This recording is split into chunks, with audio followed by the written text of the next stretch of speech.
gudoomiye ku-xigeenka labaad ee baarlamaanka Hirshabelle xildhibaanad Canab Axmed Ciise oo shir gudoominaysay xildhibaanadii maanta shiray ayaa waxay ku dhawaaqday in 76 xildhibaan oo shirka soo xaadiray 68 kamid ah ay codki kalsooni darrada u qaadeen 6 xildhibaanna ay diideen 2 xildhibaanna ay ka aamuseen maanta waxaan joognaa hoolkii baarlamaanka Hirshabelle waxaa soo xaadiray 76 xildhibaan 68 xildhibaan waxay u codeeyeen xilka qaadista madaxweyne Cali Cabdullaahi Cosoble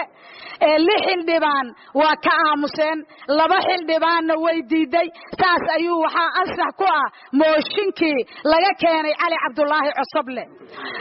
oo xildhibaanada Hirshabelle ay kala laabteen kalsoonidii madaxweynenimada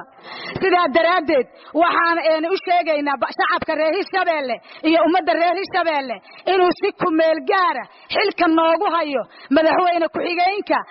Cali Xuseen Guudlaawe inuu xilka noo hayo intaan ka dooranayno madaxweyne Hirshabelle ay yeelato geelle isaaq warsame oo xildhibaanada Hirshabelle kamid ah kana soo horjeeda xildhibaanadii ku dhawaaqay inay xilka ka qaadeen madaxweynaha Hirshabelle ayaa waxa uu sheegay in tiro xildhibaano codka kalsooni darrada qaadi karta aanu goobtu joogin horta arintaas wax ka jira oo Ilaahay abuurtamaako arintaas waa been aniga hadda kula hadlaa waxaan taaganahay magaalada Joor dhexdeeda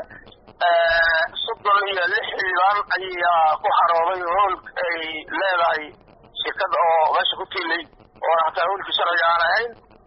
markii ay soo galeen dadka kale oo shacab la soo aruuriyay way la galeen gudoomiye ku-xigeenkii baarlamaanka labaad ee baarlamaanka ayaa markaas idaacadda ku dhawaaqay yiri waa 36 xilka qaaday oo yiri madaxweynaha dowladda Hirshabelle marka waxa ayaan daraa oo anigu aan la ifraacsana waxa waaye gudoomiye ku-xigeenkii labaad oo si sharciga loo doortay inuu maanta oo dumiyo dowladda Hirshabelle oo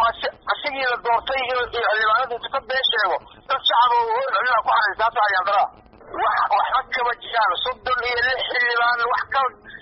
ma jiraan 36 xildhibaan waay wax ka badan ma jiraan waa xaaraan waa been waa ana Joor taagan waxaan ku dhanaa hadda bulshada taagan Joor ugu yaraan oo kontarii ku xildhibaan 36 xildhibaan wax ka badan meeshaas galaadiyay Ilaahay xaggooda u fogaadeen waxayna ku xadgudbeen dastuurka ku xadgudbeen maamulka Hirshabelle oo ah maamul goboleedkii ugu dambeeyay maamulada Soomaaliya ayaa waxa uu dhisnaa muddo ka yar hal sano xiriir ay VOA la sameysay xafiiska madaxweyne Cosoble si aan aragtidiisa u helno nooma ayn suuragelin Xuseen Xasan Dhaqane VOA Beledweyne